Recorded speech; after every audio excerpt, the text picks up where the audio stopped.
Musisi senior Melly Goeslaw benar-benar geram dengan ke-67 akun yang mendompleng fotonya demi mempromosikan produk obat pelangsing. Saking geramnya, ia bahkan sudah melaporkan sejumlah akun yang sudah ia kantongi ke pihak kepolisian. Keterangan itu kami dapat saat sesi wawancara Sabtu kemarin.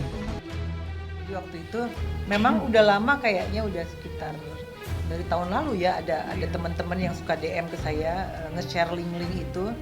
Tapi saya diemin karena saya berpikir udahlah biarin aja lah, toh juga pasti nggak ada orang yang percaya gitu, karena kan saya sering memposting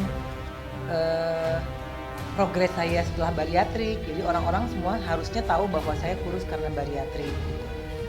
Tapi lama-lama ternyata ada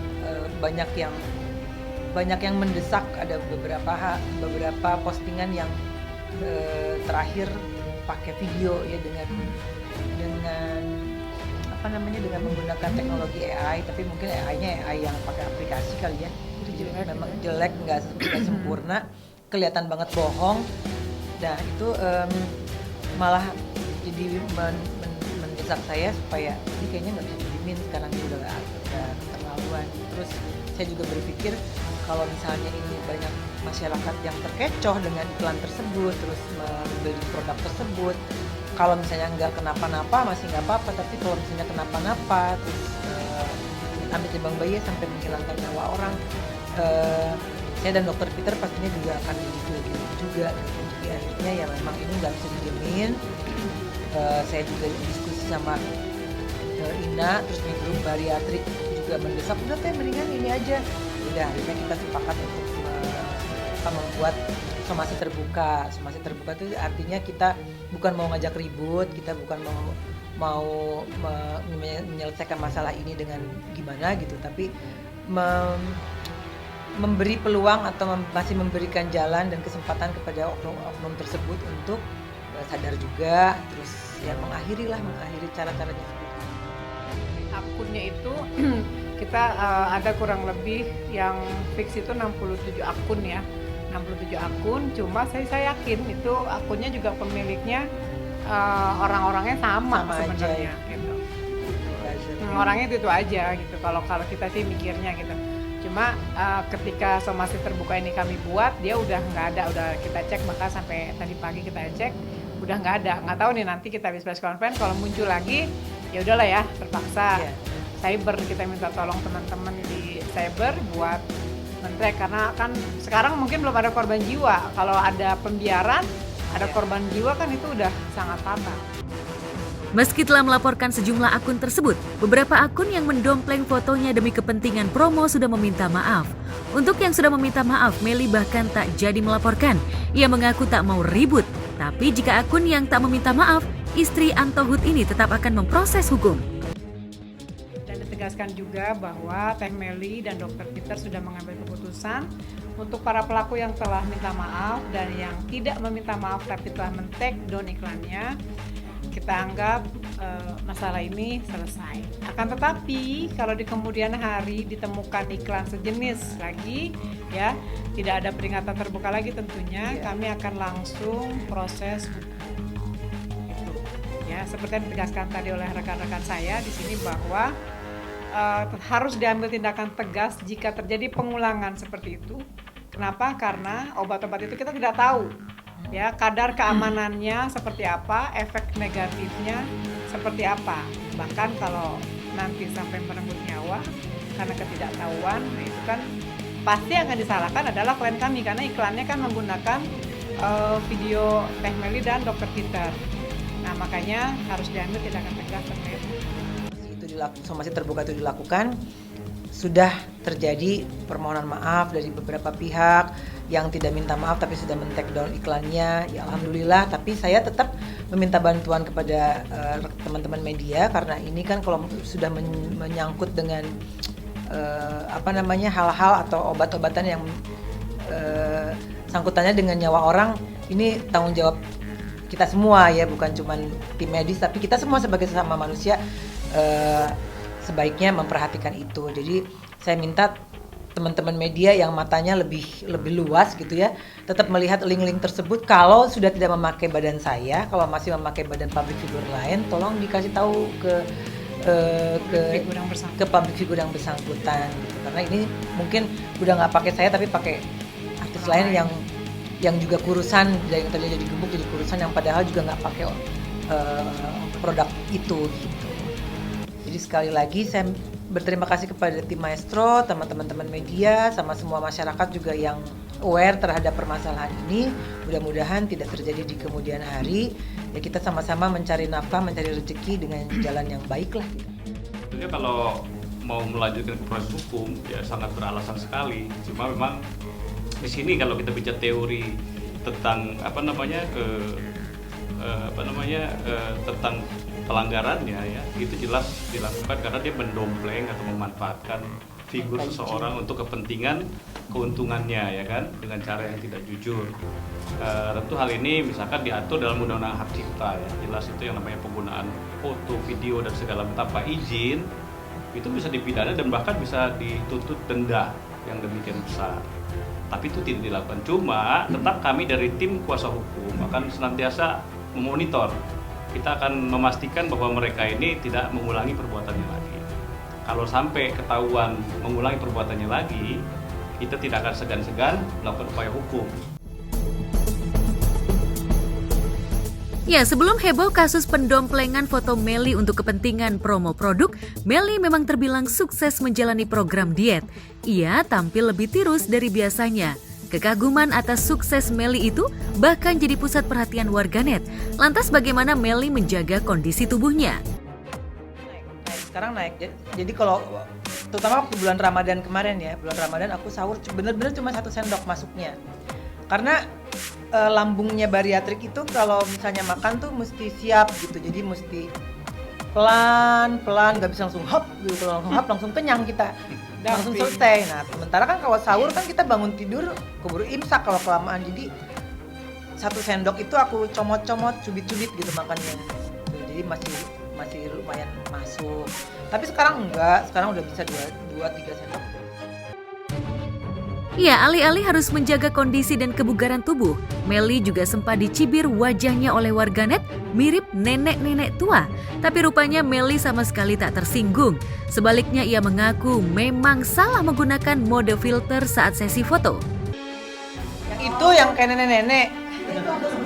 Jadi itu ceritanya nih ya, jujur ya ceritanya. Kemarin itu waktu, ya jujur ngapain juga bohong, nggak dibayar. Kemarin itu aku nyanyi di GBK. Terus karena nunggunya lama, TikTokan lah yang itu ini digondang dia. Emang waktu itu aku milih-milih filter. Kayaknya salah filter kayaknya gitu. Emang mukanya jadi peot gitu. Pokoknya aslinya kan lihat sendiri nanti setelah tayang kan, lihat sendiri nggak sepeot itu, nggak sepeot yang di TikTok. Terus ya alhamdulillah banyak banget waktu hari itu dan sampai detik ini banyak banget orang yang sayang sama aku, meluangkan waktunya mikirin kepeotan aku justru terima kasih banget gitu. Follower gue bertambah di TikTok gitu. Terus ya dan jadi ngerasain oh gini rasanya ya kalau artis yang dicemooh tuh, karena aku jarang-jarang digituin sih. Artis yang dicemooh tuh gini rasanya, oh alhamdulillah, tapinya mau apa gitu, itu kan hak orang untuk pendapat. Atas kritikan warganet, Melly lebih berpikir positif jika netizen dianggapnya penuh perhatian atas apa yang dilakukannya selama ini. Kalau dari aku pribadi, kalau aku boleh ngomong, lebih baik kita kayaknya kalau misalnya kita keberatan atau susah banget untuk sopan sama sesama manusia, paling enggak lu sopan sama Allah lah yang udah menciptakan kita perangkat tubuh secara sempurna ya. Ada orang yang tangannya kanan nggak 5, kiri nggak 5, kita udah kanannya 5, kirinya 5, masih juga dipakai untuk ngetik-ngetik kata-kata yang nggak sebaiknya seperti itu gitu.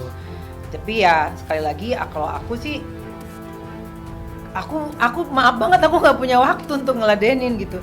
Aku mendingan bikin lagu jadi duit daripada aku ngeladenin hal seperti itu. Tapi kalau misalnya mereka mau meluangkan waktunya, kesibukan 24 jam ngurusin anak, ngurusin suami, ngurusin istri atau dan lain sebagainya, belum bekerja, masih juga sempet ngomenin aku berterima kasih banget.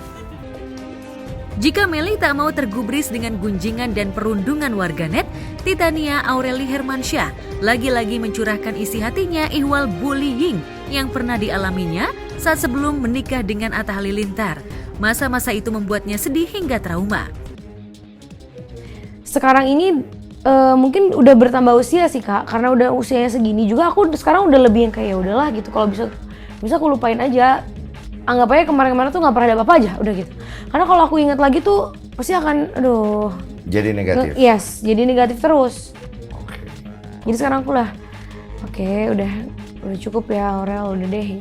Menjadi masing-masing saja? Iya, sekarang kan maksudnya udahlah, udah bahagia gitu loh. Maksudnya udah ada Aminah juga, mau nanti Aminah kan kasihan kalau dia harus tahu dari cerita begini, cerita begitu. Karena kan jejak digitalnya sekarang aja kalau kayak kita cari apa aja masih ada kan. Misalnya perceraian ini apa. Nah itu kan sebenarnya nggak enak tuh kalau dilihat. Jangan sampai ntar Aminah tuh lihat yang kayak gitu-gitu. Jadi aku menghindari banget sih. Pada saat itu sih mungkin karena aku masih SD juga kali ya Kak. Jadi aku nggak begitu banyak nanya. Maksudnya nggak begitu banyak. Papaku juga nggak. Papaku emang bukan tipikal orang yang cerita gitu apa-apa tuh ke anak tuh dia nggak pernah cerita gitu. Cuman kelihatan lah dari raut wajahnya dia yang gimana sih orang yang nggak tidur. Pipi tuh dulu tuh kan gitu nggak tidur, bikin lagu, minumnya kopi, makan juga jarang kayak begitu. Jadi oh ya udah, dan waktu itu kan aku kakak ya, dimana adik aku juga dia nggak ngerti, adikku masih nggak ngerti gitu, masih kecil. Jadi kayak gimana ya, ya udahlah aku juga nggak mau banyak tanya kan. Yes, jadi kayak ya udahlah. Let it go aja. Cuma waktu itu kan karena beritanya bener-bener heboh banget yang bikin jadi kayaknya kayak gaduh banget gitu. Aku sama adikku jadi kayak nggak bisa ngapa-ngapain, nggak bisa sekolah. Maksudnya keluar rumah aja tuh langsung diikutin gitu. Dulu kan banyak banget. Ikut depresi nggak? Kalau depresi aku nggak tahu ya. Mungkin dulu waktu kecil masih nggak ngerti depresi itu kayak gimana. Cuman mungkin waktu itu di saat itu membutuhkan sosok ya, apalagi umur SD gitu kan masih butuh sosok ibu ya. Nah yang dimana papaku juga cowok gitu yang mungkin dia juga nggak bisa juga nih punya anak perempuan, gue nggak bisa juga nih, gue harus apa gitu loh, ngerti nggak sih Kak? Jadi pada saat itu aku kayak lost aja gitu kayak. Ya, kedua orang tua Aurel, Anang Hermansyah dan Ashanti kala itu memang sempat melaporkan para haters ke Polda Metro Jaya menyusul maraknya perundungan terhadap Aurel. Tapi kasus itu kemudian reda setelah haters meminta maaf. Pipi, tugasnya sudah selesai di sini, dia bilang kayak gitu. Jadi seorang bapak, karena sekarang kamu udah menikah, dia tuh selalu ngingetin kamu harus hormatin suami kamu. Kalau suami kamu bilang jangan pernah kamu lawan, dengerin aja. Kalau misalnya sampai tiba-tiba misalnya nih ya, amit-amit misalnya abang atau apa, nggak bolehin kamu ketemu sama Pipi, ya kamu harus dengerin suami kamu, nggak boleh kamu kayak begitu, kayak gitu. Terus dia bilang, pokoknya Pipi nggak akan mau ngerepotin kamu, nggak akan pernah mau minta apapun dari kamu. Itu sih yang aku amazed banget, maksudnya biasanya kan ada ya beberapa orang tua yang ketika anaknya udah nikah masih ada tetap gini begitu ya. Tapi kalau papaku tuh nggak pernah sama sekali. Sampai detik ini dia nggak pernah yang, Pipi tuh nelfon aku aja sekarang nih, aku ngerasa Pipi kayak sungkan gitu. Kini setelah menikah, Aurel kembali diuji. Setelah Aminah Hananur Atta putrinya sempat dibully salah satu warganet yang ironisnya berprofesi sebagai guru. Aurel dan Atta sempat mengancam akan melaporkan haters yang sudah berusia tersebut, tapi kemudian sang haters akhirnya meminta maaf. Atta pun memaafkan sang haters karena merasa kasihan dengan suami dan anaknya. Orang udah sampai disamperin, dia memang lagi ada di sekolahan. Di daerah Jakarta? Bukan, dia tuh di mana ya, di Medan atau di mana aku lupa gitu. Pokoknya nggak ada di sini, nggak di Jakarta. Sampai disamperin? Disamperin sama lawyer kita, karena waktu itu aku mau bawa ke jalur hukum karena memang si ibu ini nggak mau minta maaf dan dia merasa bahwa ini yang diomongin tuh benar. Parah banget. Iya, dibilang Down syndrome. Jadi segala macam tuh dibilang ya itu Amina gitu. Kenapa dia ngomong begitu? Nggak ngerti. Kak, sampai akhirnya kemarin itu satu hari lawyer aku nyamperin ke sana, si ibu ini masih sempat DM aku. Dia ngeledek aku kayak hahaha, yang begitulah pokoknya ngeledek. Udah disamperin. Udah dikasih tahu. Ibu, udah baik-baik. Dia nggak minta maaf, dia malah bentak-bentak si lawyer aku. Bilang apa? Ya makanya bilang, lah saya nggak merasa salah kok, banyak yang ngatain kayak gitu juga, kenapa cuma saya gitu. Oh dia. Ya pokoknya ngedinai lah, intinya dia ngedinai bahwa nggak ada, ya banyak kok yang ngatain, kenapa cuma saya doang yang diginiin gitu. Ya udah akhirnya aku bilang ya udah aku Bang Atta kan serahin lagi ke aku, ya udah saya ini maunya gimana. gitu. Terus aku bilang ya nggak bisa, hatiku tuh masih berat, aku nggak mau maafin dulu gitu. Karena memang gimana ya, soalnya ibu ini masih ngedinai terus sampai satu saat akhirnya ibu ini nelpon lah ke asistennya Bang Atta. Nggak tahu lah dapet nomor handphone asisten aku dari mana, aku juga nggak tahu. Oke. Well, saya salah, pokoknya saya mohon maaf, bener-bener minta maaf, sampai nangis gitu. Kok tiba-tiba? Tadinya kan udah. Yes, padahal tadinya aku udah ngomong gini, sampai saya tunggu nih. Padahal hari itu lawyernya bilang ya udah Bu, yaudah Mbak Aurel kita lanjut aja ya gitu. Aku bilang, yaudah Pak tunggu dulu deh, tunggu besok. Aku bilang kalau misalnya besok si ibu ini masih nggak mau minta maaf, baru kita lanjutin lagi. Tiba-tiba ibu ini minta maaf. Terus? Ya udah. Nyambung ke lu? Nyambung, dan kita video call. Video callnya bareng sama suaminya dan juga ada lawyer aku. Karena suaminya ini seorang polisi juga. Kalau Bang Atta bilang yaudah sayang ini maunya gimana. Sebenarnya kalau mau diperpanjang pun bisa, cuman ngelihat keadaan aku sekarang yang lagi hamil, karena nanti kan kalau diperpanjang harus sidang apa segala macem. Kamu sanggup nggak? Ditanya gitu. Kemarin Bang Atta juga nanya balik ke aku bilang, saya maafin, cuman ibu bikin video sendiri. Ibu tuh gini loh, kalau kita di dalam Islam aja, kalau ngomongnya misalnya ke di depan 10 orang, harus minta maaf depan 10 orang. Kalau ibu ngomong udah di sosial media yang ditonton jutaan orang, ibu minta maafnya depan jutaan orang juga. Ya, karena ibu ngatain anak saya di sosial media, banyak orang yang sakit hati juga dengan kata-kata ibu minta maaf lah kalau bisa di sosial media juga gitu. Akhirnya dia bikin video, terus dia bilang udah Bang Atta posting aja video saya yang ini, boleh. Makanya mereka memperbolehkan, akhirnya kita posting. Jika gundukan cerita lara ihwal ulah para haters kembali dicurahkan Aurel, lantas benarkah cerita ini memiliki keterkaitan dengan laporan Azriel Hermansyah ke polisi belum lama ini? Benarkah Azriel juga melaporkan haters? Ya, menjadi selebritas apalagi nyaris tak pernah luput dari kamera sejak berprofesi sebagai YouTuber, memang tak bisa lepas dari resiko pusat perhatian. Mulai menuai pujian atau sebaliknya hujatan. Lantas akankah situasi ini terus dialami Aurel dan keluarga? Atau akan ada rencana membuat efek yang lebih jerah? Atau sebaliknya, vakum dari rutinitas berada di depan lensa kamera, sehingga tak lagi jadi pusat perhatian? Itu yang membuat kita tuh dulu mungkin jadi ada drama, jadi agak ada gesekan, jadi ada berantem tuh sebenarnya gara-gara netizen ya. Padahal kita mah sebenarnya baik-baik aja. Iya, gue sempet lihat ada momen lu diadu-adu mulu tuh. Iya, yang tadinya kita tuh biasa banget loh. Maksudnya lagi adem ayem loh gitu loh. Tapi ada aja akun-akun yang bikin jadi berantem. Berantem gitu kan. Iya, gue lihat kok. Nanti lu ngomong apa di sini ngomong apa. Iya, jadi diada-adain terus. Panas kan lu? Panas, kesel lah. Kesel banget. Apa hal-hal yang membuat lu kesel saat itu? Maksudnya gini loh kan, ayolah kita kan maksudnya udah bahagia dengan sendiri-sendiri gitu loh. Dengan masing-masing. Maksudnya Mimi juga udah ada Om Raul, terus Pipi juga udah ada Bunda, ini juga udah ada anak-anak, gitu. Ini kita ada anak-anak, maksudnya udahlah apalagi sih, maksudnya yang lu cari lagi apa gitu loh. Sampai kita kan suka, ini netizen tuh apa sih yang dicari, maunya kita tuh seperti apa? Kita baik, diginiin, nanti kita lagi jadinya beneran berantem, dihujat lagi, sampai begitu. Ya pokoknya kalian yang jadi abu lah pokoknya. Iya, sampai aku tuh dulu dikatain kok anak durhaka lah, dibilang begini gitu.